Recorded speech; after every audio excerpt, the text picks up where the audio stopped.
pedimos a Ti, Senhor. Tua palavra nesta manhã, abre os céus esta manhã, por favor, nesta aula, abençoa meu filho, Pai, que vai ministrar a tua palavra, abençoa aqueles que estarão ouvindo a tua palavra, Senhor Amém, amado, Jesus. online, em nome de Jesus, glorifica o teu nome nesta manhã, é o que pedimos. Amém. Bom, acabando, né? Então, eu estou pegando, irmãos, novamente, a parte da apostila do pastor Renato, né? Então, na apostila que o pastor Renato trabalhou, né, sobre discipulado, tem uma parte que ele fala de Israel. Israel desce ao Egito, então ele faz toda uma introdução a partir da peregrinação de Abraão, passa por José, e aí ele termina bem no finalzinho, fala assim: seu primeiro ato os fez escravos e os espancaram e fazia produzir tijolos para as construções de cidades. Isso durou por muitos anos até chegar ao tempo em que Deus levantou Moisés, que apesar de haver sido criado no palácio de Faraó, tinha o coração voltado para o seu povo, pois ele era hebreu, e Deus o usou para ser o libertador do povo das garras de opressão do Egito. Aí ele trabalhou aqui Êxodo 1, 2 e 3. Então, a partir daqui, aí eu subsidiei a lição de hoje. Então, a lição de hoje, ela vai partir muito daquilo que a gente viu em Abraão, né? De novo, falando da redenção, mas não aquela parte, assim, vamos dizer, mais teológica, pegando os termos, o que é a redenção, e não nesses termos, mas mostrando o Deus da redenção, ele libertando a pessoa da própria vida dela. A vida de Moisés é legal, que a gente vê tanto Deus libertando o libertador, e como Deus também libertando o próprio Moisés. E a gente vê também o Deus libertando todo o povo, né? Deus agindo para que ele vai entrar com a salvação em todo o povo. E a gente vai ver o drama do povo de Israel, você vê o drama da família de Moisés, que é aquela coisa bem bíblica, né? Sempre mostra aquele quadro assim bonito, mas sempre tem o drama, sempre tem aquela coisa que, por quê? Porque é no momento que Deus ele entra na história. E aí quando Deus entra na história é que a coisa muda. O bonito das histórias bíblicas é isso, né? É quando Deus entra na história. Isso que é mais importante da Bíblia. Se a gente pegasse a Bíblia e tirasse a ação de Deus, era um livro qualquer um, entendeu? A gente ia ver toda a história bonita, você vê o drama, mas o que ocorreu? O que aconteceu? O que mudou? Não mudou nada. Então, toda a história bíblica, em todo momento crítico da Bíblia, que a gente vai ter, vamos dizer, que a gente vai ter um tipo, vai assim, de Jesus, de um libertador, a gente sempre vai ver uma história, e Deus entrando na história, aí a partir de quando Deus entra, aí a gente vê Deus mudando, quando ele vai intervir numa situação crítica do povo, ou de uma pessoa específica. Amém? Então, eu gostaria de passar aí para, vamos ver, né? Então, procura-se um libertador. Então, a história de Moisés é rica porque disso. Acho que Moisés é um dos personagens mais ricos da Bíblia. É bom para ensinar, bom para pregar, né? Quem leu a história dele, você lê lá e você chora, porque tem algumas partes lá de Moisés que se identifica muito com a gente, né? Com a vida da gente quando Deus intervém. Eu uso muito, eu estou usando o comentário de Isber, né? Eu acho interessante que ele divide em 3 partes essa parte da vida do livro. Ele fala a redenção, o Senhor liberta o seu povo. Ele fala da aliança, o Senhor se apropria do seu povo. E ele fala de adoração, o Senhor habita com o seu povo. Que é muita ideia de quando Deus entra na vida do povo de Israel. Deus entra, liberta. E aí é interessante que Deus não faz aliança com escravos, né? Ele faz aliança com homens livres. Então Deus vai lá, liberta Israel, leva para si mesmo lá para o Sinai, e agora eles, homens livres, né, eles vão decidir se querem servir a Deus ou não. Então ali Deus faz um pacto. Após o pacto, Deus vai chamar esse povo para adorar. É quando passa todo aquele processo que Deus vai dar toda a revelação acerca do tabernáculo, que é o instrumento por onde Deus vai se revelar e por onde Israel vai prestar o seu culto a Deus. Então isso é rico, né? Os próprios livros, quando a gente vai ler Gênesis, Êxodo, Levítico, Número, Deuteronômio, a gente vai ver que língua hebraica é Torá, e Torá é lei. E o que é? Lei não no sentido de ônomos, né? Lei no sentido de punição, lei no sentido de instrução. Então os livros, a ideia dos livros é instruir o povo de Deus a como obedecê-lo, como adorá-lo, a ver a sua própria história.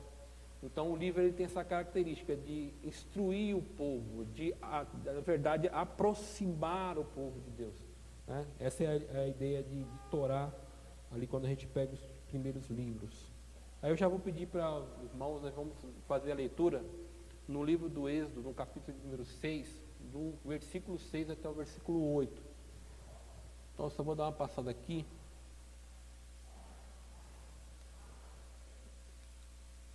Então, o objetivo da lição é demonstrar por meio da vida e obra de Moisés, grande libertador, legislador, mediador, o plano da redenção. O textual diz assim: portanto diz aos filhos de Israel, eu sou o Senhor, e vos tirarei de debaixo das cargas dos egípcios, e vos livrarei da servidão, e vos resgatarei com o braço estendido e com grandes juízos. Êxodo 6:6. A verdade prática é assim: o Senhor chama Moisés para executar o plano da redenção do seu povo. E aí a gente vai já ler Êxodo capítulo número 6, do versículo 6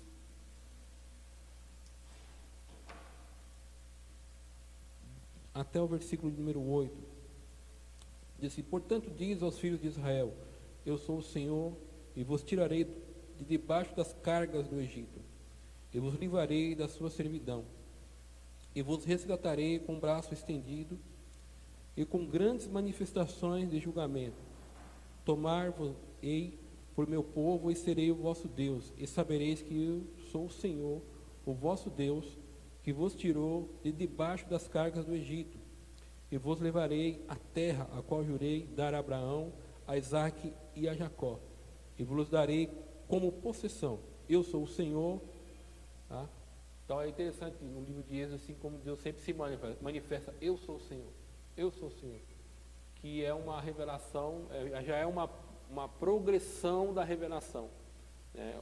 O Deus que se revelou para Abraão é o mesmo Deus que se revela para Moisés, só que a revelação é maior, né? O processo da revelação é muito maior do que foi revelado para Abraão. Então é aquela coisa da revelação progressiva de Deus, né? Em cada momento da história Deus vai se revelando mais, Deus vai se mostrando mais, tá? E o próprio nome é uma coisa assim, ele fala eu sou o que sou, e você fala assim, mas o que é isso? É ao mesmo tempo que ele se revela, mas ao mesmo tempo você fica perguntando. Quem já trabalhou no nome de Deus, você fica doido ali, porque você fala, o que eu sou? Eu autoexisto. Moisés falou assim, se perguntar lá, diz que eu sou, mandou. Você vai comprar pão lá, fiado, aí vai, o irmão José falou para você comprar lá. A pessoa que vai receber, não, eu sei que é o irmão Zé, né? E o faraó quando falou assim, quem? Mas quem? O Senhor. Quem é o Senhor? Então, só que aí Deus se mostrou, né? Aí na revelação, quando a gente vê as pragas, aí Deus mostrou para quem é, né? E você, Deus mandou o cartão postal, ó, tá vendo? Eu sou esse agora, eu mandei, você tem que fazer e acabou. Tá? Dentro de Êxodo é mais ou menos isso. Mas, quando a gente vê a revelação para Moisés, não faz muito sentido você olhar assim. Tá?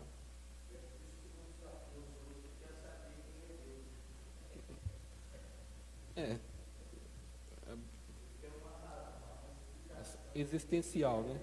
Existencial de que é Deus. Mas o Deus que se revela para Moisés é o Deus ele fala o Deus de Abraão, de Isaque e de Jacó. Claro que ao fazer isso, Moisés sabe quem é esse Deus, né? O que ele representa. Ele sabe que é o Deus dos pais dele. Mas na prática, né? Na prática, quem é Deus? Para Moisés. Tá? Então, esses aqui são os tópicos, né? Deixa eu só voltar aqui. Tem um aqui que eu fui econômico. Eu coloquei só, Nasce o Libertador. Porque vou tentar, se der tempo, a gente parar e fazer uma reflexão aqui nesses dois aqui. Muito do que nós estamos vivendo hoje, né? Eu tinha falado uma vez essa questão da pandemia, que a gente nunca tinha vivido pandemia. Na verdade, eu já vivi pandemia, né? Eu não sou tão novo assim. Alguns irmãos, a gente viveu, por exemplo, o momento da AIDS, né? Acho que quem lembra o momento da AIDS, né? Bom, o medo que se tinha, que você não sabia o que era, e era uma doença que matava, né? Então, as imagens que chegavam, hoje tem WhatsApp, tem um monte de coisa. Naquele tempo não, aí você só recebia a informação de uma fonte só, e a gente sabia que o negócio matava.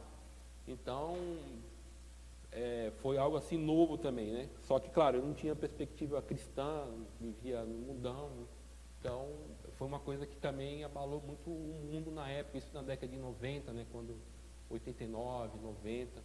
Então, a gente ficou meio assim, né? Eu não sei como que foi o momento da igreja nessa época, que eu não estava na igreja, né? Mas, dessa proporção de hoje, claro que eu nunca vi chegar. Mas a questão é como que os cristãos reagem, né, diante da dificuldade. Então a gente vai deixar para comentar mais para frente.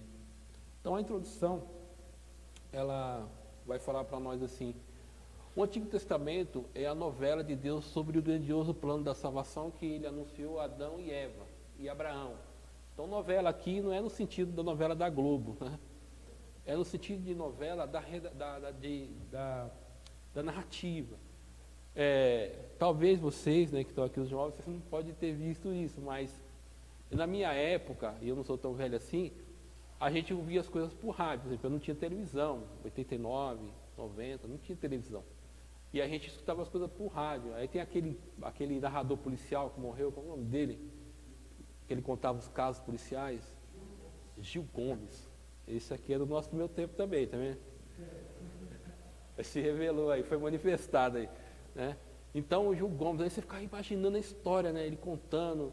Tinha um outro programa também que contava uma dramatização da família lá também. E você ficava criando a coisa na sua cabeça, tá? Então essa é a ideia de narrativa, então, de novela. Quando você lê as histórias bíblicas, e eu sempre pego no pé, né, dos irmãos, quando a gente vai ler. Quando a gente vai ler o texto bíblico, eu hoje tenho que me policiar muito para ler o texto bíblico assim, eu tenho que confessar, de ler a narrativa, como ela é.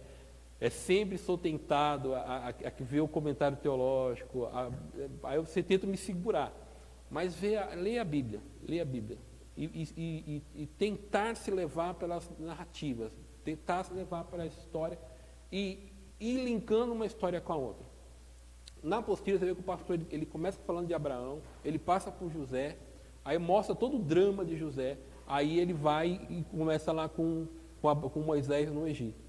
Quando você vai lendo Gênesis, aí você vai vendo, a partir do capítulo, você vai vendo lá a história de Adão, aí você vê o Noé, aí o Noé, você já linka o Noé com Abraão, é meio que automático, você vai linkando ele. Aí o Abraão é fácil, aí você vai lendo Abraão, você vai com Isaac, Jacó, e aí você já vai para José, aí quando você lê no Êxodo, porque o Êxodo ele já começa com E, né? No hebraico é E. Como é que começa aí Gênesis na Bíblia de nossa aí? Cada Bíblia tem na minha diz, são estes os nomes, né, dos filhos. E não sei como é que o que está nas outras Bíblias aí, a minha revista atualizada, não sei como é que começa a revista corrigida. O primeiro versículo do capítulo 1, Gênesis. Não, desculpa, Êxodo.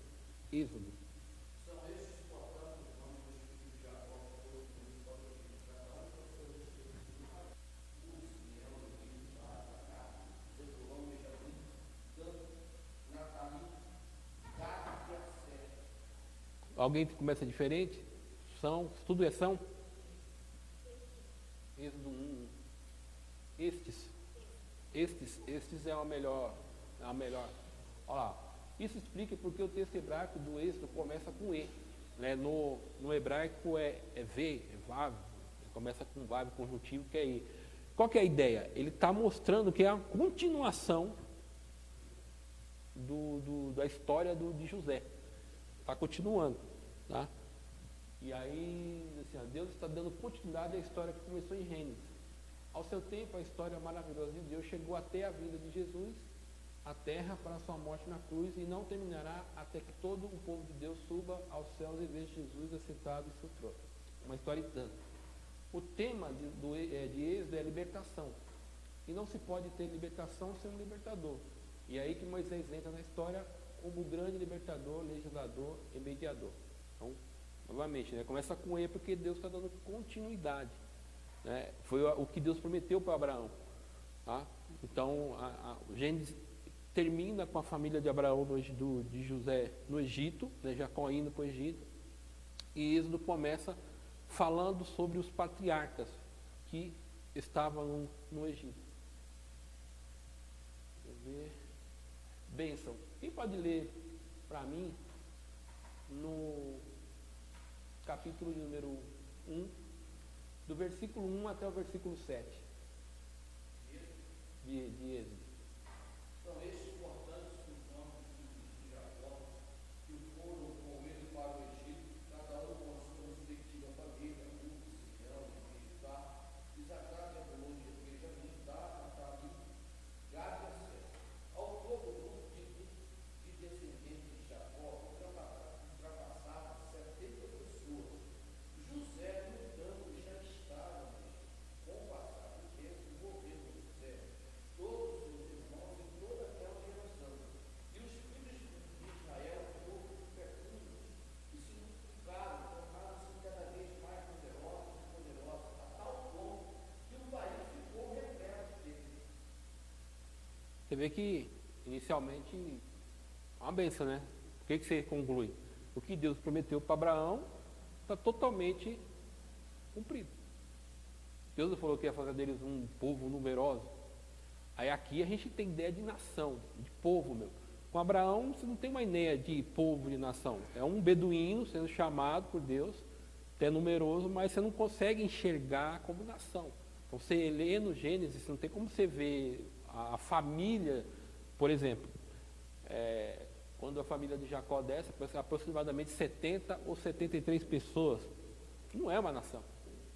É uma família muito numerosa, mas ainda não é uma nação, não é nem um povo, se você for ver. Não tem nenhuma etnia de povo. Tá? Não está formada ainda. Mas quando a gente lê o Êxodo do versículo 1 ao versículo 7, você vê que aquilo que Deus prometeu para Abraão está concluído. Tá? A parte mais dolorosa também vai se cumprir também. Tá? Então, durante os anos em que José serviu como vice-governador do Egito, sua família foi extremamente respeitada, e mesmo depois que José morreu, sua memória foi honrada pela forma como os egípcios trataram os hebreus. Deus cumpriu as promessas da aliança que havia feito com Abraão, ao abençoar seus descendentes e fazer com que se multiplicasse grandemente. Quando a gente Gênesis 12, 1 a 3, Gênesis capítulo 15, Gênesis 17, versículo 2, versículo 6, Gênesis 22, 17. No tempo do Êxodo, o povo contava com mais de 600 mil homens de 20 anos ou mais, e se acrescentarmos a esse número as mulheres e crianças, temos um número de 2 milhões de pessoas. No entanto, um novo faraó não se agradou da rápida multiplicação do povo hebreu e assim tomou medidas para controlá-lo. Quem pode ler a primeira medida aí, né? O libertador indispensável. Então a gente já começa a entrar no contexto do livro do Êxodo. Né? O que está acontecendo? E quem pode ler do versículo 8 ao versículo número 14 do capítulo 1? A gente está no capítulo 1 ainda. Depois levantou-se um novo rei sobre o Egito, que não conhecera o qual disse ao seu povo: eis que o povo dos filhos de Israel é muito mais poderoso do que nós. Eia, usemos sabiamente com eles, para que não se multiplique e aconteça que, vindo guerra, ele também se ajunte aos nossos inimigos e peleje contra nós, e suba da terra. Os egípcios puseram sobre eles maiorais de tributos para o afligir com suas cargas, e edificaram a Faraó cidades de tesouros, Pitom e Ramassés. Mas quanto mais os afligiam, tanto mais se multiplicavam, tanto mais cresciam, de maneira que se enfadavam por causa dos filhos de Israel. Os egípcios faziam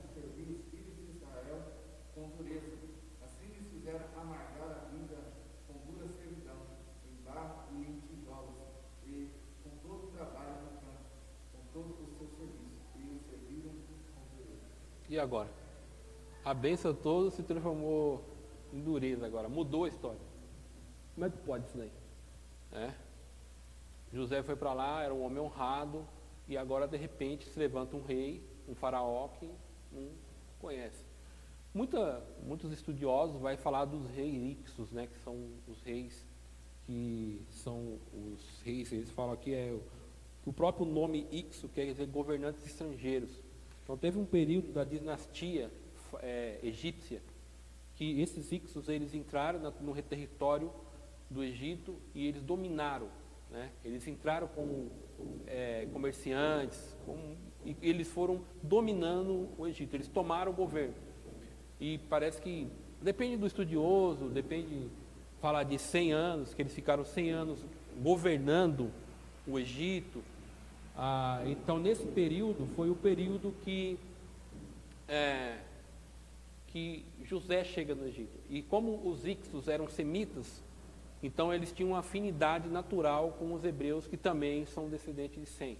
Então, por essa afinidade, por tudo que ocorreu, por tudo que Deus fez por intermédio de José, então nesse período foi um período de tranquilidade para toda a família de José que desceu ao Egito. Agora surge um novo rei, um novo faraó, que, segundo os estudiosos, é Amenhotep II. E o faraó da época da opressão é Ramsés II. O faraó do Êxodo é Amenhotep, já é outro, que é o filho do Ramsés, tá? Que é esse que vai oprimir Israel agora, no começo. E são faraós muito conhecidos dentro do contexto histórico, arqueológico aí. Então, você olha Gênesis lá, Êxodo, fala, o que está acontecendo? Tá? O primeiro leitor assim, que vai lendo a Bíblia assim, tá? A gente olha assim, o que mudou? E é normal isso, né? Dentro da narrativa bíblica é muito normal. A gente viu isso lá em Abraão, né? Deus chama um homem de 75 anos, uma mulher estéril, manda ele para um lugar estranho, e esse é o homem que Deus vai usar para começar a implantar o plano dele. Assim, Abraão vai ter um filho por 100 anos, um negócio assim inconcebível naquela época. Hoje também é um negócio assim que você não, como é que você vai entender? E a mesma coisa assim, Deus mostra que, o Êxodo mostra que foi um sucesso, que o povo se tornou uma multidão, mas agora o povo está, o quê? Está aprisionado, é escravo. Por quê? Deus havia dito, né? Então a primeira medida aí você tem algumas medidas que vão ser tomadas para que o faraó, vendo que o povo se multiplicou, ele vai tomar medidas para controlar aquela avanço, vamos dizer, do povo. Ele ficou com medo. Então ele vai começar agora a entrar com medidas. E qual a primeira medida? É a aflição dos adultos. Então você vai ver, ele oprimiu o povo. E aí qual que é o texto? O que o texto diz assim? Quando mais ele oprimia, mais o povo se multiplicava. Né? Ele tentou fazer isso por meio das parteiras, e as parteiras tiveram temor de Deus e desobedeceram. Aí nós temos o primeiro registro de desobediência civil, desobedeceu o faraó. E o que acontecia? O que o texto diz? Aí eles se multiplicavam mais ainda. Entendeu? Então, quanto mais oprimia, mais eles se multiplicavam. Isso aí também será que tem uma conta hoje do trabalho de missão desses lugares aonde há essa perseguição? O senhor está fazendo o papel do pastor Rigonato nessa manhã. É exatamente mais para frente que a gente vai entrar nesse contexto. O povo de Deus, não adianta você perseguir, não adianta você... Por exemplo, o pastor José deu o gancho. Se você for para a China, o que acontece na China? Perseguição. O que acontece com a igreja? O governo chinês ele não consegue entender. Quanto mais persegue, mais cresce. A igreja na China, fala-se de 100 milhões de cristãos.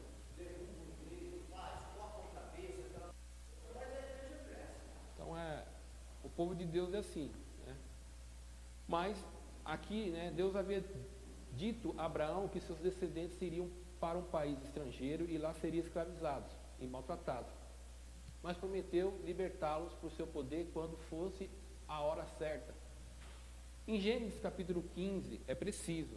Quem pode ler? Gênesis 15, versículo 12 ao versículo 14. Veja a narrativa aí, como a profecia. Isso aproximadamente deve ter entre 300 a 400 anos antes de Israel se tornar Israel. Pra você ter uma ideia. Ao pôr do sol, Abraão foi tomado de um sono profundo, por isso que vieram sobre ele trevas densas e assustadoras. Então o Senhor falou a Abraão: sabe com toda certeza que a tua posteridade será peregrina em terra dele, e será reduzida à escravidão, e será afligida por 400 anos. Contudo, eu julgarei e castigarei as nações que a fizer sujeitar-se à escravidão. E depois de muitas aflições, teus descendentes sairão livres, levando muitas riquezas. Cumprindo aí literalmente, né? Então Deus comparou o Egito com uma fornalha de ferro, Deuteronômio 4:20, ó. Mas o Senhor vos tomou e vos tirou da fornalha de ferro do Egito, para que sejais povos da herança, como hoje se vê. Então a sujeição do povo de Israel é algo extremamente doloroso, tá? Em que o seu povo iria sofrer, mas as suas experiências nessa fornalha transformaria o israelita numa nação poderosa. Gênesis 4:36, versículo 3. Deixa eu ver aqui. Ó, não encontramos nos registros da história nenhum povo que tenha sofrido tanto quanto os judeus, mas toda nação ou governante que perseguiu o povo de Deus foi castigada por isso. Afinal, Deus havia prometido a Abraão: abençoarei os que te abençoarem e amaldiçoarei os que te amaldiçoarem. Gênesis 12:3. Deus cumpriu essa promessa na forma como tratou o Egito e a Babilônia na antiguidade, e com Stalin e Hitler nos tempos modernos. Deus é longânimo ao observar as nações que perseguem seu povo destruído, mas chega a hora em que sua mão de julgamento pesa sobre os opressores. Quando a gente olha para a história do povo de Israel, eu até compartilhei isso no Facebook, uma história de até um rabino. Ele está numa sinagoga e um judeu, parece que, pelo que mostra, ele está afastado. O rabino está falando sobre a história de Deus e tal. Aí ele pergunta assim: onde estava Deus quando os seus filhos estavam sendo estuprados, estavam sendo violentados, estavam sendo presos? Ele estava falando do Holocausto. Aí o rabino pega Deuteronômio 28 e 29 e começa a ler. Se tu obedecer, e começa.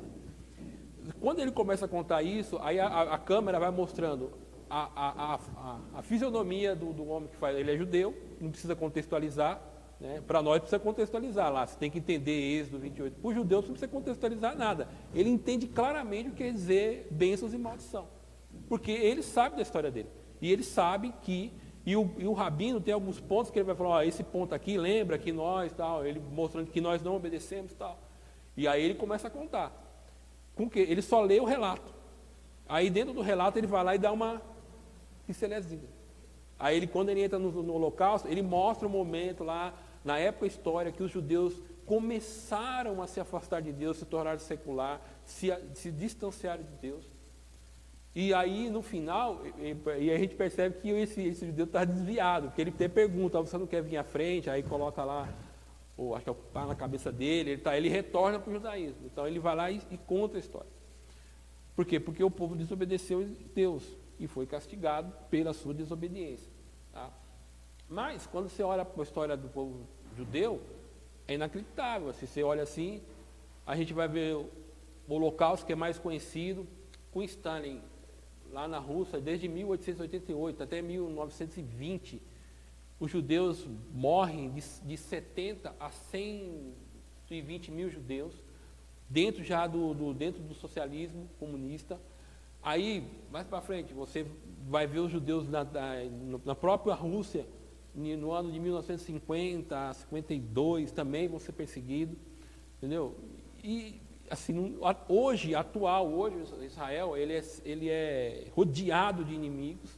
Então é uma nação assim que sofre desde sempre, tá?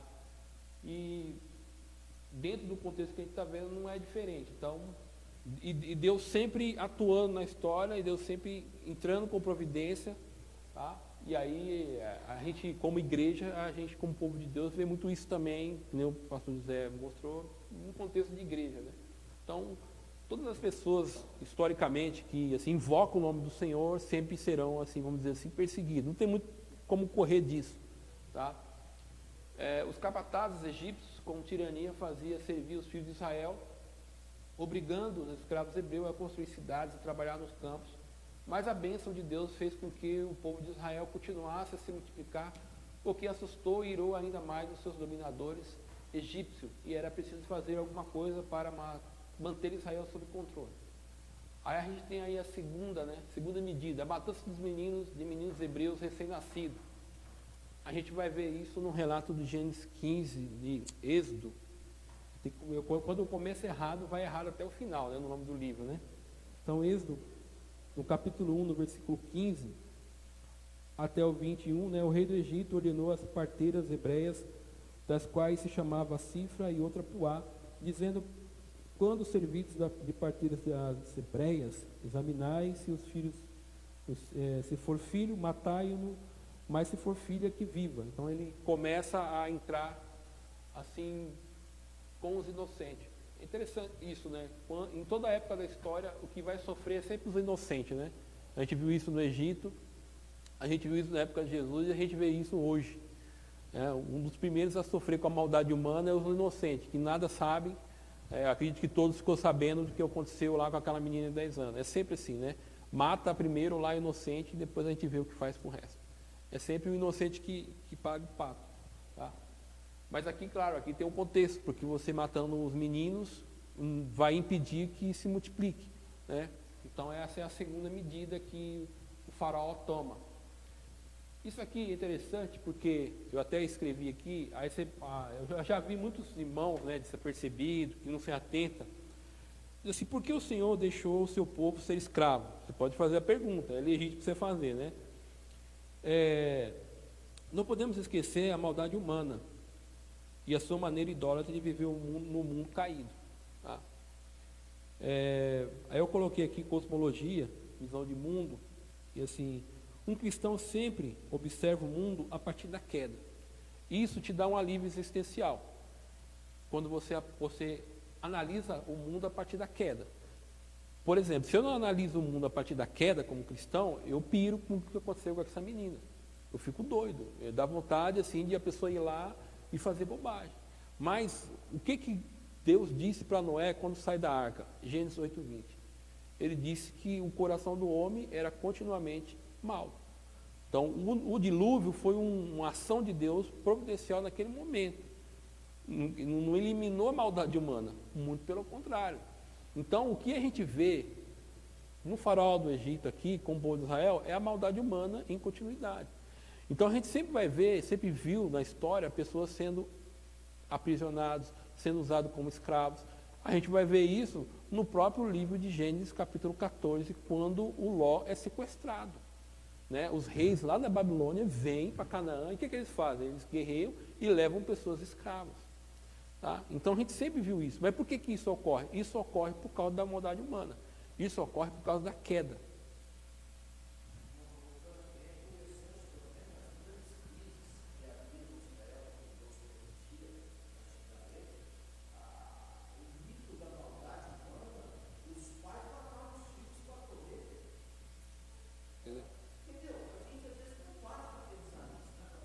Então a gente sempre...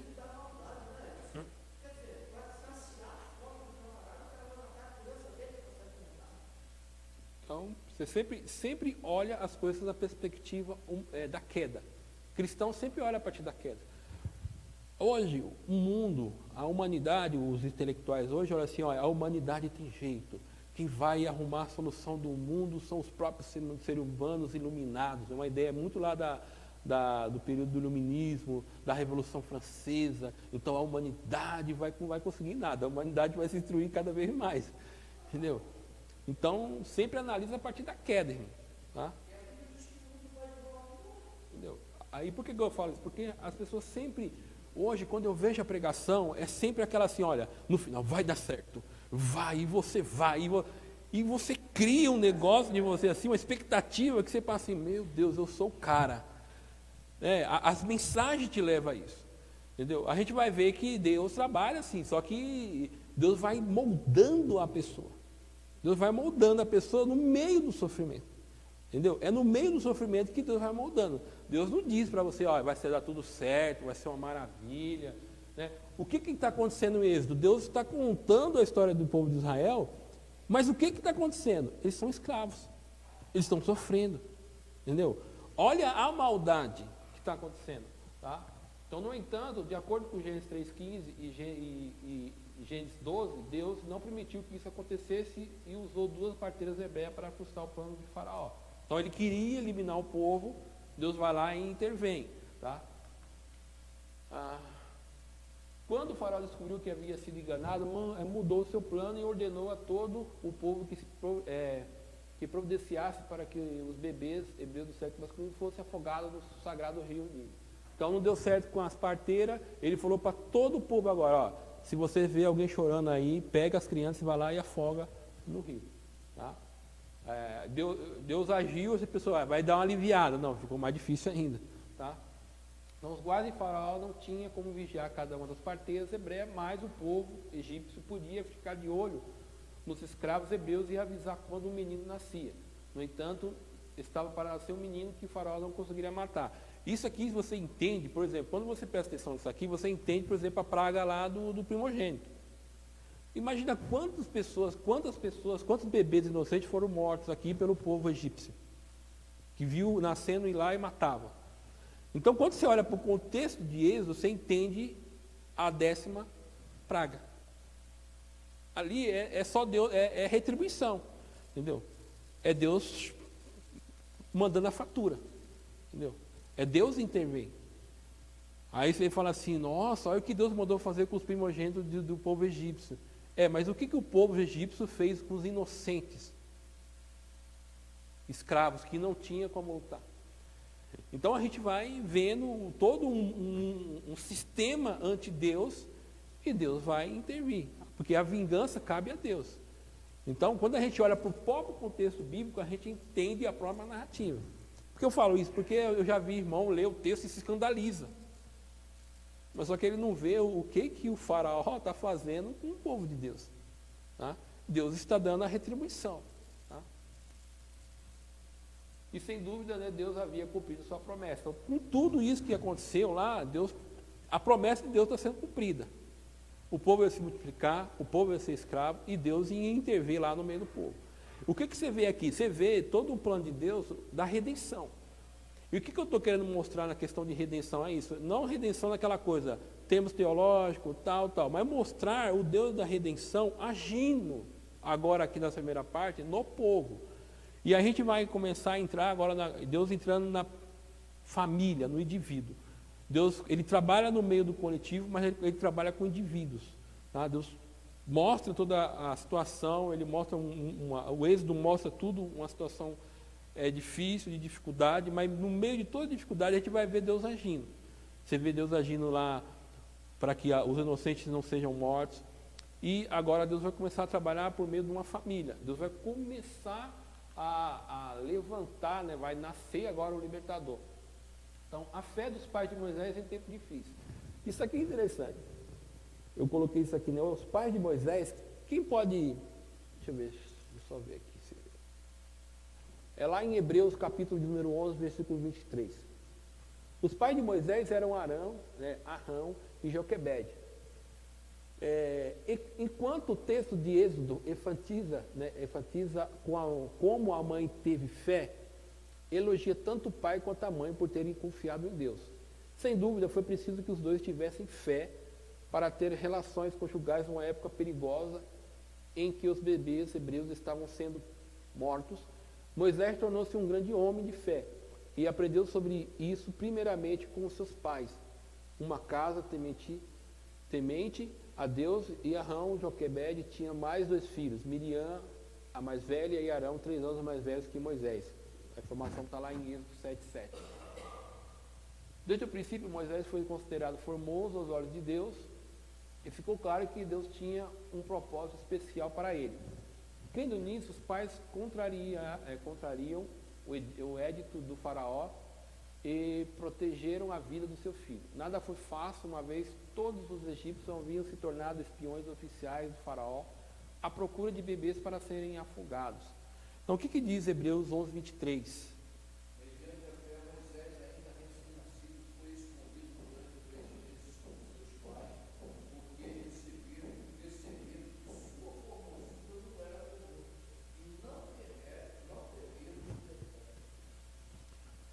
Isso aqui você vê, né? Qual que é o contexto? O contexto de calamidade, de perseguição. O povo de Israel está sendo perseguido de uma forma dura, não é só ser escravo. Agora, o faraó está eliminando o povo, né? Está reduzindo a taxa de natalidade. E aí você fala assim, como é que pode, né? O Arão e Joquebede falaram o seguinte, dá uma segurada aí, vamos esperar a situação melhorar e depois a gente tem um filho. Já tem 2, né? Para que a gente vai correr perigo agora? Não. Eles não olharam para a circunstância, foram lá e tiveram o filho. Por quê? Porque eles confiavam no Deus ao qual eles serviam. E aí o que você vê aqui? Que todo o relato, toda a história de Deus que foi dita, e a gente sabe que é oralmente, pelos patriarcas, isso era o que dava estrutura para o povo judeu. No caso é o povo hebreu lá no Egito. Essa confiança, porque Hebreus vai dizer o quê? Essa confiança. E quando eles têm um menino, ele foi, opa, esse menino aqui tem algo diferenciado. Tem algo especial nesse menino. E diante do que? Da circunstância. Por que eu coloquei só uma parte para comentar? Até para contextualizar com hoje. Hoje, assim, lá no começo da pandemia, todo mundo fica vendo lá, fala um monte de coisa, né? Que é o anticristo que chegou e não sei, a gente cria um monte, porque é assim, até natural, a gente não sabe o que está acontecendo, a gente começa a falar pelos cotovelos. Só que quando vai passando, e aí a gente começa a olhar, analisar, aí a gente vai vendo pessoas mais estudiosas que a gente, que sabe mais, que vê o contexto, e eu sempre tenho falado, olha no contexto global, a gente olha muito para o Brasil. E o que você vê? Você vê um monte de crente medroso, irmão. Você vê um monte de crente medroso.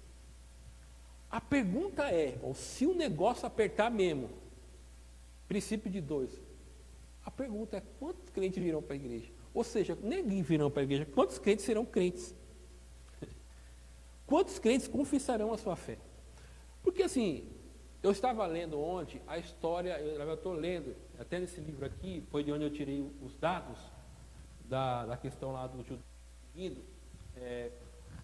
contra a idolatria do Estado, e o Frank Ferreira, ele está começando a falar sobre a igreja quando ela se uniu com o nazismo. E aí você começa a ver os relatos de alguns pastores. Por que os pastores se uniram? Porque eles não queriam problema, né? Eles queriam lá, e aí se uniram ao nazismo. Hitler, né? Ia lá, e o nosso grande mestre, o nosso grande líder, o nosso grande guia, a igreja. E o Hitler tentando lá, e tinha o Berhoff lá, o Calbart, que o Berhoff foi preso, o Calbart foi expulso da Alemanha, porque eles não se sujeitaram ao nazismo, e escreviam, reuniam pastores católicos. A igreja católica fez aliança, se lascou depois lá na frente, porque o Hitler mandou fechar mesmo assim, porque com esse tipo de gente, irmão, não tem acordo. Mas o que a igreja fez? Com o nazismo abraçou a maioria. Entendeu? A maioria. Então, a ideia lá do Babilônia, né? A gente fala, os 3 não se dobraram, mas quantas pessoas se dobraram? E a pergunta que a gente olha hoje, olhando para esse contexto aqui, e eu quero, como é que a gente, isso e foi uma pandemia. Uma doença assim que chegou, tudo bem, é perigosa sim. Mas a gente, irmão, ficou com medo.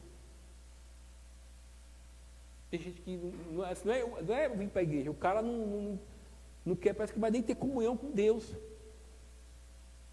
A pergunta é, quando vir um Estado com força mesmo, perseguir mesmo, que falar assim, você é cristão? E você vai ter que, se não for, você vai ser preso. Como é que faz?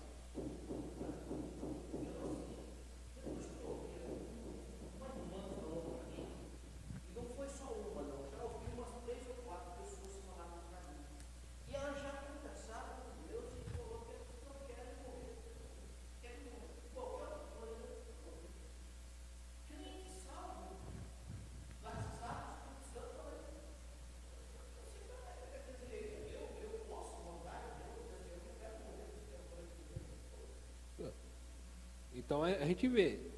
Então, aí quando a gente olha para aquele contexto, aí você fala, irmão, mas isso hoje existe na mesma proporção. Na mesma proporção.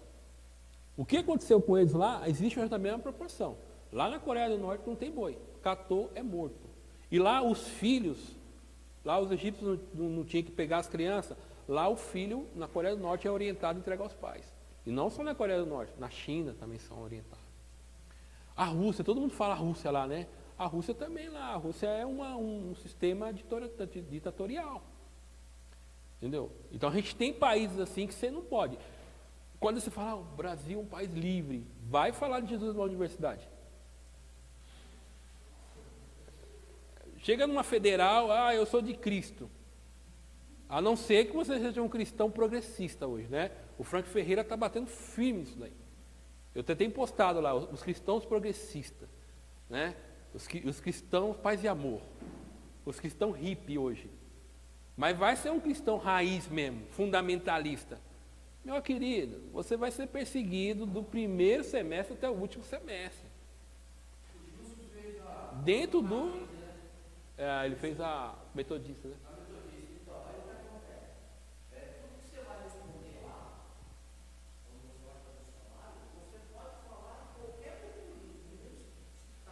Eu fiz lá. Ó, não dá para você comentar medo da Bíblia? Então, e aí você vê, existe hoje no Brasil nichos que perseguem. A elite brasileira, os poderosos não gostam da igreja. Por quê? Porque a igreja, ela não se deixa levar por conversa fiada. A igreja tem um líder, tem Jesus. Então, a gente vê que, num contexto de dificuldade, os cristãos, hoje, lá, os pais de Moisés, eles olharam e falaram assim, esse menino tem algo especial. E eles foram contra o faraó, a ordem do faraó. E quem era o faraó? O faraó era Deus. Ele era o Deus do Egito. Então, hoje, a gente vê o que está acontecendo, e quando a gente olha para a igreja brasileira, os cristãos brasileiros, há um monte de gente com medo. Entendeu? A pergunta é, quando o negócio começar a apertar, como que nós vamos reagir? Aí fica a reflexão aí. Como que nós vamos reagir diante de um contexto de dificuldade extrema? Irmão, isso não vai acontecer com o Brasil. Não vai acontecer com o Brasil. Tem tantos países que era tão livre, hoje é fechado. Então, a democracia é um dos melhores sistemas que existe. Mas, ao mesmo tempo, ele é o sistema mais fraco. Ele é o sistema que pode ser desestabilizado. Por que você acha que está acontecendo aqui nos Estados Unidos? Eles estão tentando destabilizar o Estado, o governo. Porque quando você destabiliza, e aí eu deixo uma dica aí, eu coloquei no Facebook também, é subversão. É o Yuri Bezmenov. Yuri Bezmenov. Subversão. É 1 hora dublado. Vai lá ver o que eles fazem para destabilizar um Estado, para destabilizar uma sociedade. E aí você olha assim, eu mandei para o meu irmão falou assim, rapaz, eu estou vendo aqui, quando você olha lá e você começa a pensar o que está acontecendo no Brasil, é o que está acontecendo. Você destabiliza. Você vai dividindo na sociedade, vai destabilizando, você infiltra na igreja, você infiltra na sociedade, é um negócio do demônio. Entendeu? Então isso são coisas que estão acontecendo na nossa época. E se a gente não tiver firmeza, irmão, firmeza, o que está acontecendo aqui? Por que os pais de Moisés, eles olharam? Porque eles tinham uma história vinda desde os patriarcas que Deus iria livrar eles. E confiando nisso, porque nós vamos ver quando Deus chama Moisés, o que Deus fala para Moisés? Eu tenho ouvido o clamor do meu povo. Por que o povo estava clamando a Deus? Mas por que estava clamando a Deus? Por causa de uma promessa. Deus tinha dado uma promessa que iria tirar o povo daquela situação. E eles acreditaram nisso. E o José, ele invocou o Êxodo, né? Não deixe os meus ossos aqui. E o que acontece conosco? Um dia eu vi o Daniel falando isso, filho do pastor Igonar. Ele citando, né? Ele citando ele, na verdade, ele falou que quando ele foi na África, ele falou que estava conversando parece com um muçulmano. Ele falou, eu conheço vocês lá no Brasil. A igreja de vocês são muito fortes, mas vocês são muito divididos. Nós somos unidos. Ou seja, a gente crê numa verdade como fosse uma mentira. E eles creem numa mentira como fosse uma verdade e morrem por ela. Não é que existe crentes verdadeiros, crentes que amam a Deus, que estão dispostos a dar a sua vida. Até na igreja brasileira. Mas tem um monte de crente que, meu amigo, é igual... os irmãos não sabem o que é gás de cozinha, ou gás de cozinha. Pode ser gás de cozinha ou gás de fluido refrigerante. Não sei se você pegar um fluido refrigerante, um gás, você joga ele aqui em líquido, ele faz assim, ó. Você joga em líquido e a partir de segundos ele vira vapor. É igual o crente, assim, quando vem uma situação de dificuldade. Porque qual é a mensagem? Caminhando eu vou para Canaã, e aquela alegria toda e tal. Aí quando vê o Jordão, não precisa nem ver o Mar Vermelho. O Jordão, acabou. Entendeu? Ah, eu não vou atravessar isso aí não. Entendeu? Então a gente vai assim. Tá? Então, sem dúvida, foi preciso que os dois tivessem fé para ter relações conjugais numa época perigosa em que os bebês hebreus estavam sendo mortos. Então, a decisão deles de terem mais um filho foi um ato de fé dentro de um contexto de dificuldade. Hoje, o cristão que vive na sociedade que nós vivemos, ele tem que ser corajoso. Ele tem que se posicionar naquilo que crê. Ah, mas os outros vão falar. E daí? Ah, mas eu vou ser perseguido. Meu querido, o seu mestre foi perseguido e morreu. Você quer ser melhor do que Jesus? Aí a gente tem uma geração de crente aí que é só Deus. Então a preparação do libertador, a educação dele, né? Então você vê como que o Deus da redenção, como Deus vai trabalhando para libertar o povo e ao mesmo tempo Deus vai moldando Moisés. Deus vai trabalhando na vida de Moisés dentro do contexto que ele está. Dentro do contexto. Então ele poderia tirar, colocar em outro lugar, mas não. Dentro da existência dele lá, Deus vai trabalhar daquela situação mesmo. A situação não é muito boa, né? O lugar que eles estão não é muito bom. Mas quando você lê Êxodo, você fala, como é que pode? Né? A história dele, como é que pode?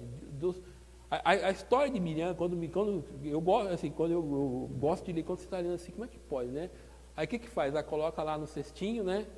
E é legal da história bíblica, que ela é bem infantil, e é assim mesmo, porque a gente grava elas, né? Você conta para uma criança, a criança guarda. Ó, o Moisés no cestinho. E onde jogou? Jogou lá no mar. E onde o cestinho vai parar?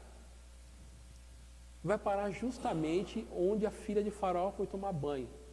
Aí quando você vai ver aí a história, parece que aquilo não era uma coisa normal que ela fazia todos os dias, né? E ela, justo naquele dia, aí a gente usando até um termo católico, né? A providência, né? De Deus. O Deus da providência. Deus está ali, a minha imagem, Deus arquitetando tudo, né? E a Miriam empurra lá o cestinho, a mãe e a Miriam empurram o cestinho, e o cestinho vai parar bem próximo. E o que ela fala assim? Ah, esse aí é um filho dos hebreus. Qual que era a ordem que tinha? Matar, né? E o que ela falou? Ela viu? Ela se encantou com o menino. Se encantou. E olha, um negócio louco, né? Como é que pode? Uma mulher, a filha de Faraó, a filha do Faraó, né? Ela viu um menino hebreu e ela se encantou com o menino. E um monte de egípcios pegava as crianças e matava. Mas essa mulher olhou e aí o que é mais interessante? A Miriam chega lá e fala assim, ó, você quer que eu traga uma mulher para amamentar ele? E quem vai ser a mulher que vai amamentar ele? A mãe dele. É um negócio assim que você fala, como é que pode? É que Deus trabalhando. Mas por quê? Porque é aquela coisa que os irmãos pregar. Porque a mentalidade de Moisés tinha que ser uma mentalidade hebraica, judaica. Ele tinha que nascer com os mitos, não o mito no sentido de mentira, não, é o mito todo o legado da tradição hebraica tinha que estar gravado na cabeça dele. E a mãe dele foi contando toda a história do Deus Todo-Poderoso, de Abraão, de Isaac, de Jacó, né, do José, tudo aquilo foi gravado na cabeça dele. Né? Essa é a primeira educação verdadeira que ele tem. Agora, essa educação aqui é uma outra educação, que é a educação formal que ele vai ter agora no Egito. Moisés passou os primeiros 40 anos de sua vida, Atos 7, 23, trabalhando para o governo egípcio. Alguns estudiosos acreditam que ele estava sendo preparado para tornar-se faraó. O que disse isso é Filo, é um filósofo do primeiro século, depois de Jesus, e o Flávio Joséfo, na história dos Hebreus, também fala. Quem já viu o filme Moisés, agora, até o Hollywoodiano agora, é muito bom também, você mostra Moisés como um general, né? Ele chegando da Etiópia. O antigo também mostra, de 1956, também, que ele como um grande general, tá, no Egito. O Egito parece o lugar menos provável para Deus começar a treinar um líder, mas os caminhos do Senhor não são os nossos caminhos. Ao capacitar Moisés para o seu serviço, Deus usou várias abordagens. Moisés foi educado em toda a ciência dos egípcios, era poderoso em palavras e obras, Atos 7, 22, né? O que fazia parte dessa educação? Os egípcios eram uma civilização extremamente desenvolvida para a sua época, especialmente nas áreas de engenharia, matemática, astronomia. Graças aos seus conhecimentos de astronomia, desenvolveram um calendário de precisão extraordinário e os seus engenheiros planejaram e supervisionaram a construção de estruturas que existem até hoje. Seus sacerdotes médicos eram mestres na arte de embalsamar e seus líderes possuíam grande organização e administração. O povo de Deus deve aprender tudo o que puder, dedicar-se a esse conhecimento a Deus e servi-lo fielmente. Eu tenho uma enciclopédia, eu adoro enciclopédia. Eu tenho uma enciclopédia bíblica ilustrada. E quando você entra na parte dos egípcios, e hoje é legal porque você vê, aí você coloca no Google, né? E você vai lá, você entra em museus lá no Cairo, você vê o que eles fizeram até hoje, né? Embalsamar. Até hoje essa técnica é usada. E quem desenvolveram foram eles. Engenharia, tá? Práticas de engenharia no sistema de pirâmide. Olha para a construção. Olha para cá. Me mostra uma coisa que tem um triângulo aqui. Aos cantos. É um triângulo. Entendeu? Você vai ver triângulo. Um triângulo é uma das melhores coisas para sustentação na engenharia. Se você estudando engenharia, você vai lá estudar essa forma geométrica, é uma forma excelente de estrutura. Eles desenvolveram isso. E esse cara, o Moisés, ele vai ser treinado dentro dessa ciência. O povo que oprime o povo de Deus é o mesmo povo que vai formar o líder que Deus vai usar. Entendeu? Esse povo está perseguindo o povo de Deus, mas Deus vai lá e vai fazer com que Moisés absorva todo o conhecimento que o Egito pode dar. E aí, quando você vai ver, não era só isso, né? Moisés sabia toda a arte da guerra. Moisés tinha todo um conhecimento da questão religiosa, sacerdotal. Ele sabia como que funcionava todo o sistema da religião.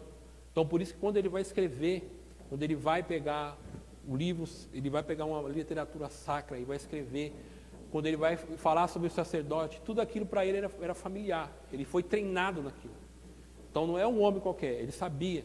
Quando ele vai, por exemplo, o Josué lá, quando ele vai sair o exército está tudo em formação, lê número, vê como que as tribos são organizadas, já é tudo preparado. Quando ele sai do Egito, ele sai em formação de guerra. Não saiu um monte de doido correndo, não, saiu em formação de guerra.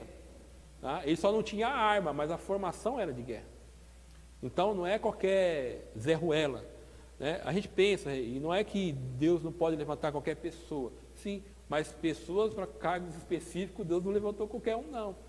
Olha quem Deus levantou no Novo Testamento, o apóstolo Paulo, um homem que tinha um conhecimento das duas culturas. Ele tinha um conhecimento extraordinário da cultura judaica e tinha um conhecimento assim, extraordinário da cultura grega, helenista. Ele se dava bem nos dois mundos. Quando você lê a história de Paulo, ele chega no mundo hebreu, judeu, ele é judeu. Ele chega no mundo grego, ele está ali normal, ele não tem, não é igual Pedro, né, que chegou lá e ele se dá bem, ele conversa com os dois mundos. E Moisés é muito isso.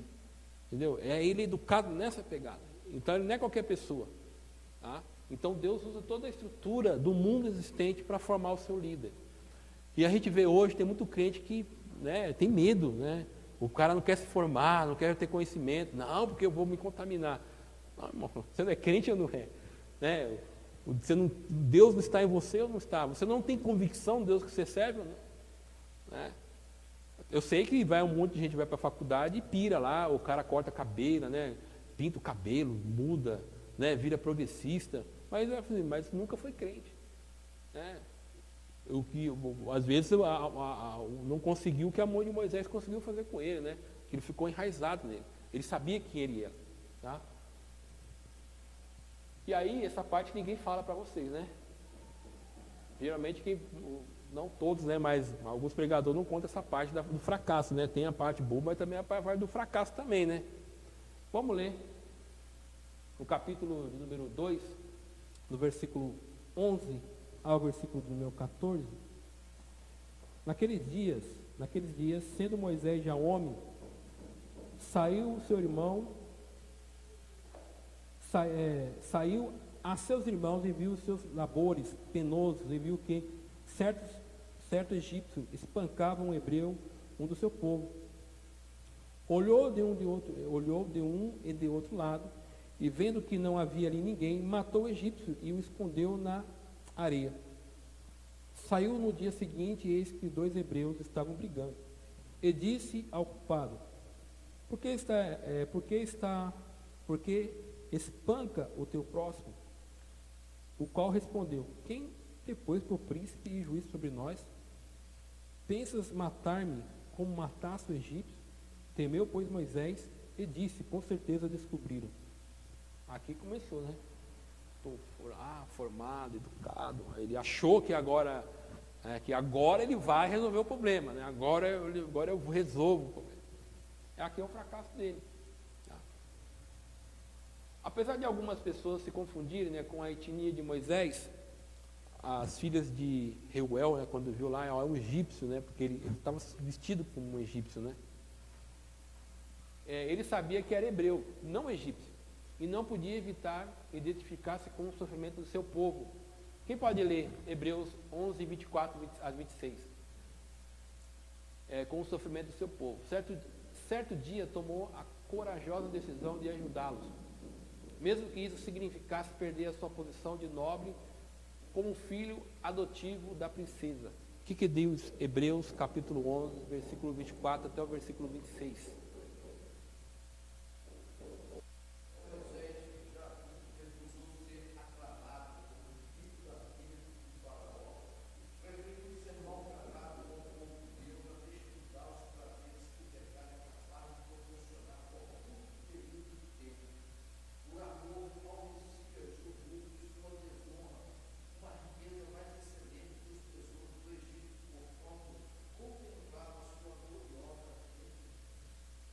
Os prazeres e o tesouro do Egito desvaneceram quando ele se viu ajudando a libertar o povo escolhido de Deus. Moisés deve ter ficado isolado com sua tentativa fracassada de ajudar e libertar os hebreus.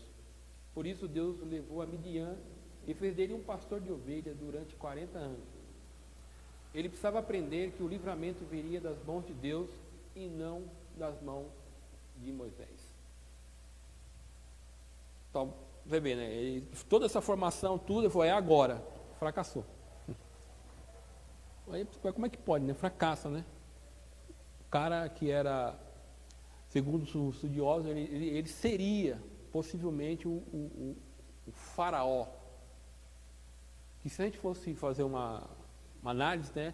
Seria muito mais fácil para libertar o povo, não seria? Deus podia falar assim, ó, espera. Deus não é Deus? Deus podia dar um jeitinho lá, matar o faraó da época, né?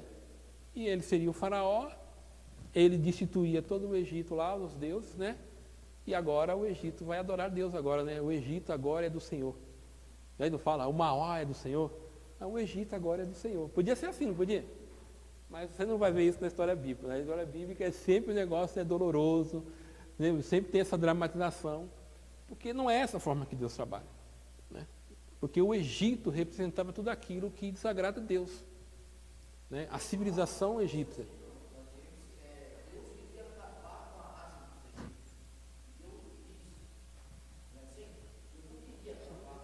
Na verdade, Deus acabou com parte do Egito, né?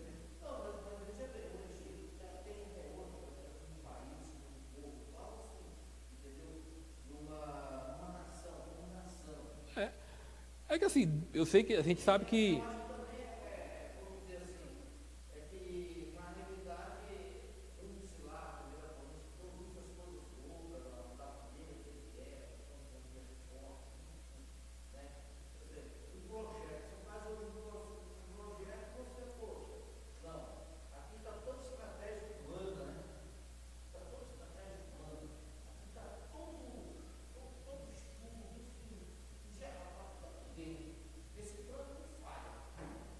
é que a própria narrativa do Êxodo vai mostrar por que Deus se levantou contra o Egito. Porque todo o Egito é idólatra. E o que Deus vai mostrar no Egito? Ele vai mostrar que Ele é Deus. Porque todas as pragas, as 10 pragas, é Deus se levantando, mostrando para os hebreus e mostrando para os egípcios que os deuses deles são. É uma briga dos deuses. Deus está envergonhando todos os deuses do Egito.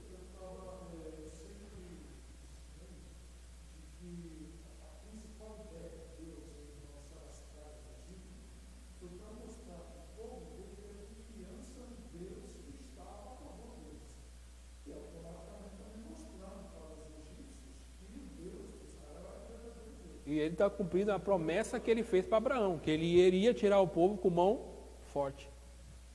E quando você vê, quando ele chama Moisés, o que ele fala? Você vou te mandar, e ele vai endurecer, mas eu vou tirar vocês com o braço forte.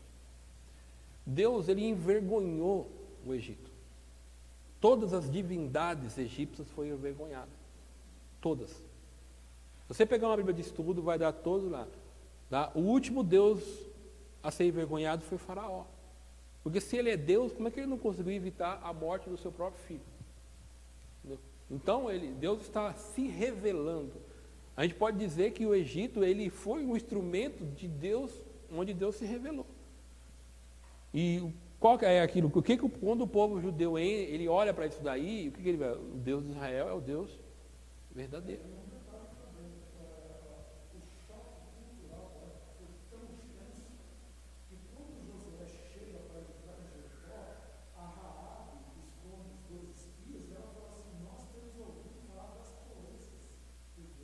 Sabe quanto tempo fazia isso?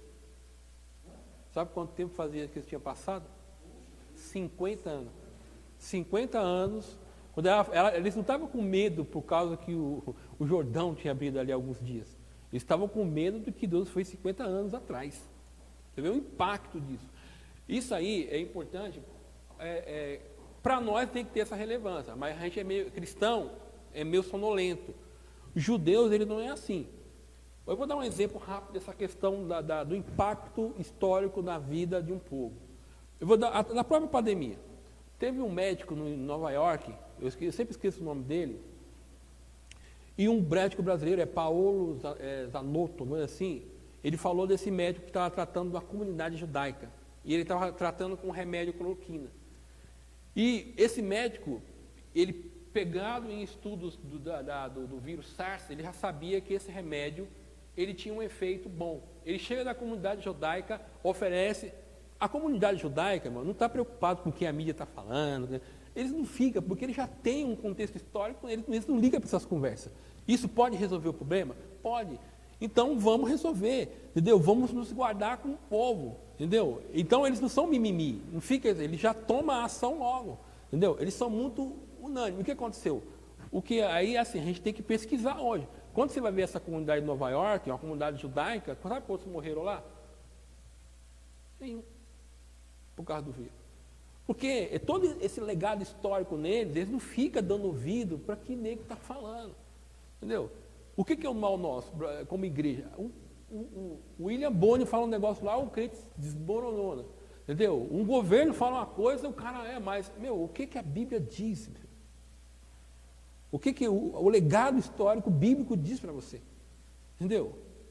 Como é que é o seu relacionamento com Deus? Então, é isso que a Bíblia fala quando a gente fala de contexto histórico, de visão, aquilo que eu falei assim, a gente vê as coisas da perspectiva da queda e da perspectiva de um Deus que intervém, de um Deus que age no meio do seu povo. Então, nós como cristãos, em última análise, em última instância, a nossa confiança sempre estará em Deus. É porque as pessoas não confiam em Deus. É, o medo, mas...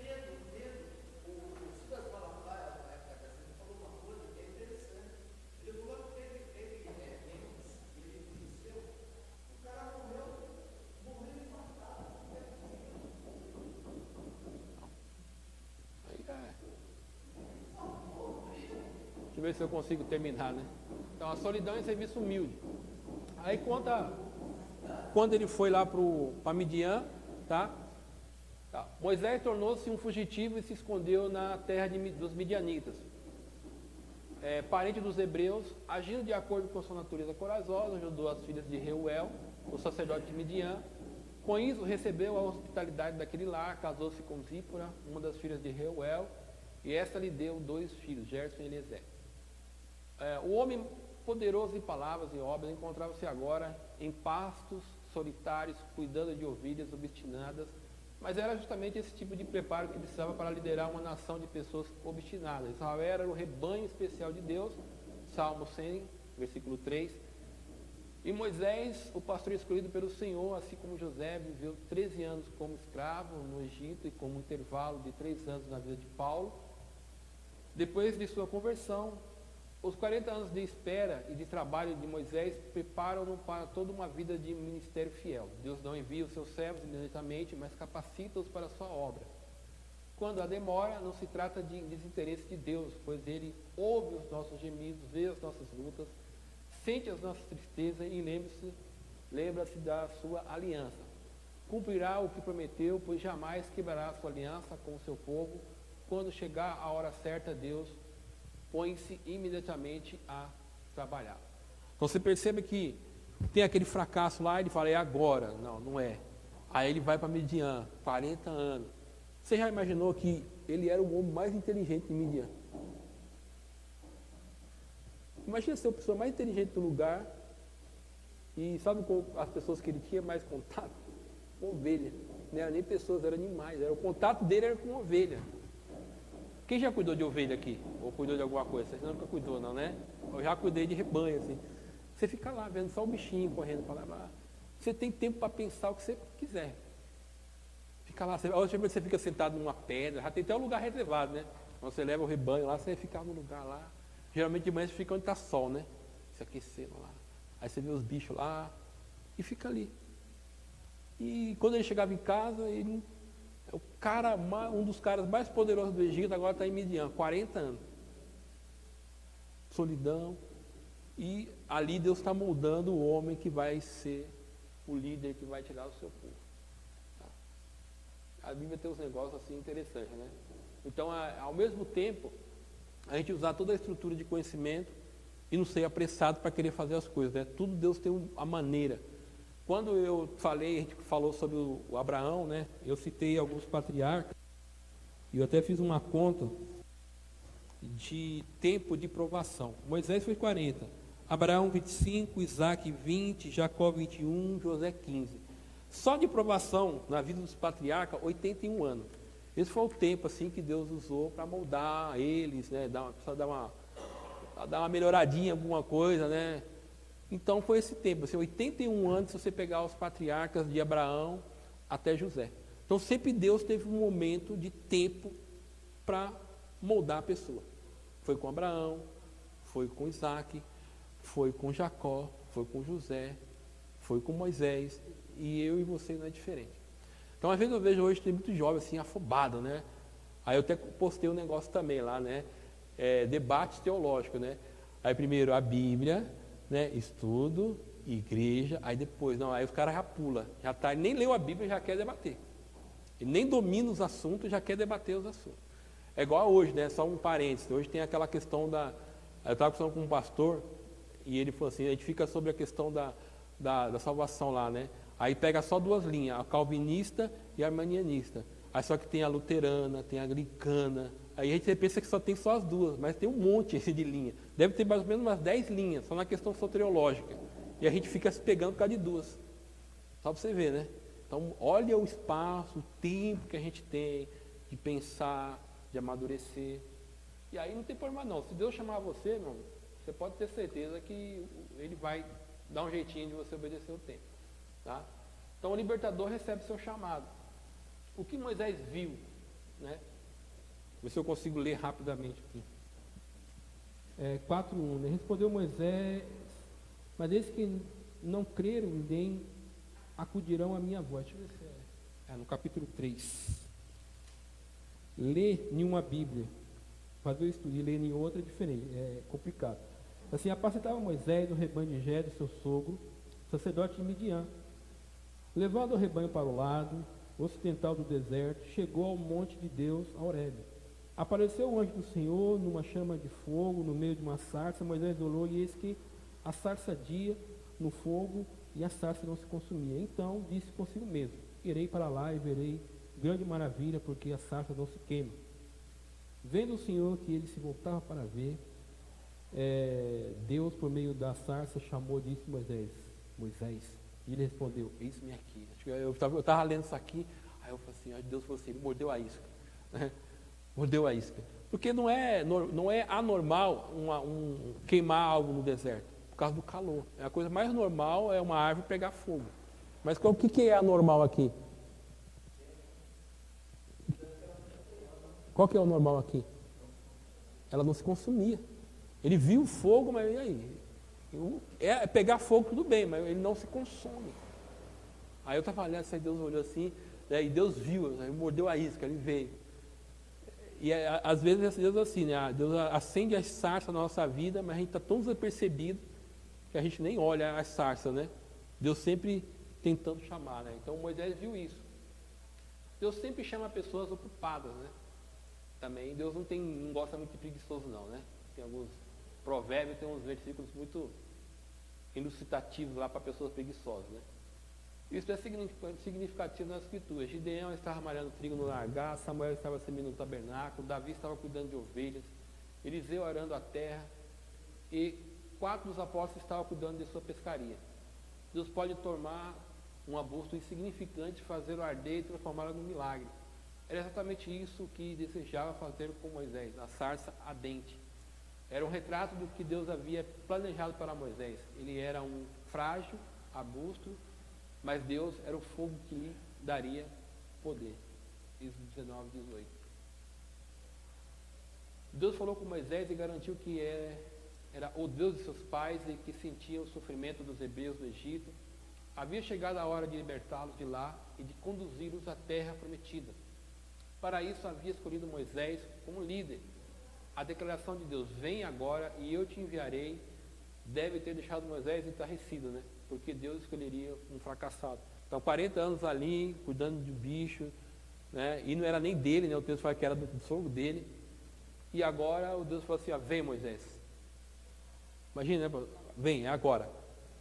Depois de 40 anos ali. Agora? Como é agora? É agora. E o que Moisés, então aqui é o que Moisés, né, ouviu. E o que Moisés fez? Moisés deveria ter regozijado, pois Deus estava finalmente respondendo às suas orações. Deveria ter submetido à vontade de Deus e dito, eis-me aqui, envia-me a mim.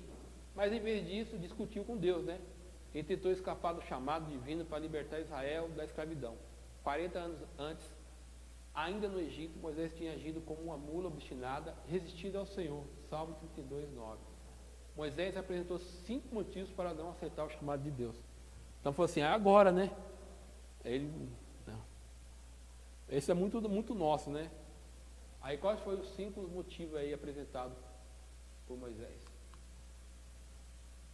Os 5 motivos para não aceitar o chamado. Não sou ninguém. Imagina, né? Um dos homens mais poderosos do Egito, um dos homens mais que tinha um maior conhecimento na região, e falou, eu não sou ninguém. O outro motivo, eu não sei o teu nome, eu não sei quem você é. Quem é tu, Senhor? E os anciões não crerão em mim. E aí, quando eu chegar lá, o que eu vou dizer? Como é que eu vou falar para o povo lá? Né? E o outro, Eu não sou um orador eloquente. Aqui é um negócio do estudioso que eu não sei o que é, irmão. Um fala que ele era gago, outro fala que ele, por muito tempo em Midian, ele tinha perdido a pronúncia egípcia. Mas é interessante que o Moisés parece que tem 4 grandes discursos do Moisés, né? Isso porque ele não falava bem, né? Imagina se ele falasse bem, né? Ele faz lá os 4 grandes discursos de Moisés. Tá?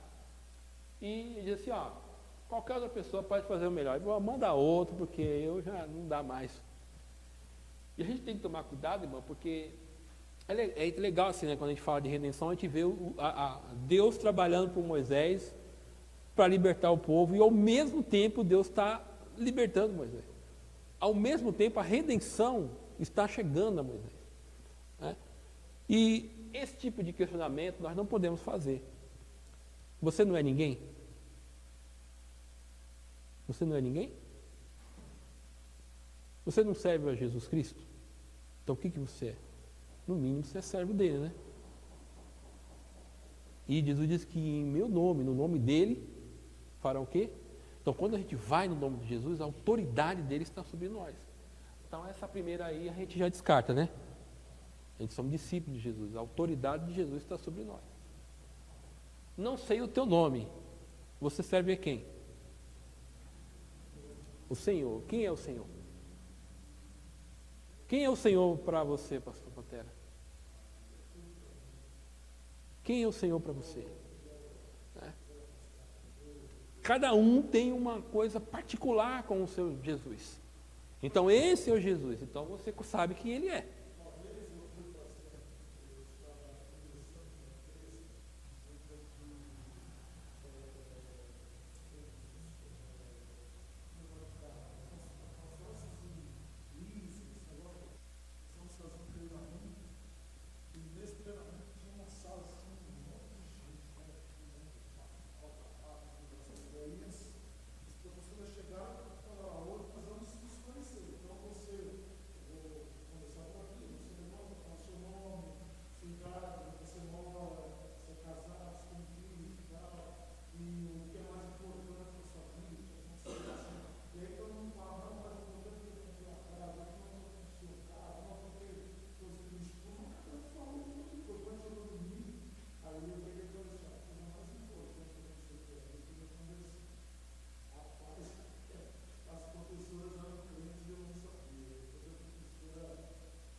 Os outros sonhos não criam em mim, né?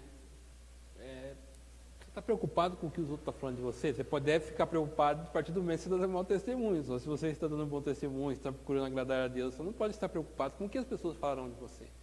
Isso aqui é convicção de que você está falando, de quem te enviou. É convicção. Entendeu? Como cristão, a gente tem que ter convicção de quem somos, do Deus a qual servimos e quem nos mandou. Tá? Eu não sou um orador. Jesus disse assim que não precisa se preocupar, porque quando estiver na frente do magistrado, o Espírito Santo vai nos ajudar o que dizer. Você já tem que estar preparado. Então não fica preocupado com o que você vai falar. No momento certo, vai vir aquilo que você precisará falar. Qualquer outra pessoa pode fazer. Não pode não. Deus chamou você. É por isso que tem que ser você. Deus te chamou, aí quando a gente fala de redenção, perceba que quando estou falando de redenção, olha, salvou aquelas coisas abstratas. A redenção que Deus salvou você é porque Ele salvou você. E é você que Ele quer usar.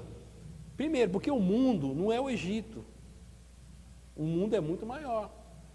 Então Deus precisa de pessoas em círculos de sociedade, e naquele ambiente que você está, é você que Deus quer usar. Deus libertou você, Deus resgatou você para usar no ambiente que você está. Então por isso que você não pode ser outra pessoa, tem que ser você. Então, os 5 motivos que ele dá, hoje, a gente pode ser que a gente use, mas não faz sentido. Tá bom, irmão? Então, Deus sempre chama pessoas ocupadas, isto é, significativo nas Escrituras. Amém? Então, redenção é assim, né, irmão? É o Deus que vai nos libertando. Deus vai falando conosco. Então, a gente fala de salvação, né? E é legal falar aquelas coisas mais assim, vamos dizer, teológicas. Mas o Deus que liberta, a gente vê Deus trabalhando. Aqui a gente viu muito em Moisés. Na próxima aula a gente vai ver Deus falando muito com Israel. Está falando com o povo, né? E Deus trazendo o povo para próximo de si. Mas para que a gente alcance um povo, Deus começa com indivíduos. Tá? Então, é por isso que é por isso que a libertação, a redenção, né, a salvação, começa por você. Tá? Por quê? Porque por meio de você Deus salva a sua família, por meio de você Deus salva um professor, por meio de você Deus pode salvar, alcançar pessoas na escola, no trabalho. É porque tem que ser você, não pode ser outra pessoa. Amém? Vamos orar em nome de Jesus. Eu vou pedir para o nosso pastor José Wilson estar orando por nós. Já estamos encerrando.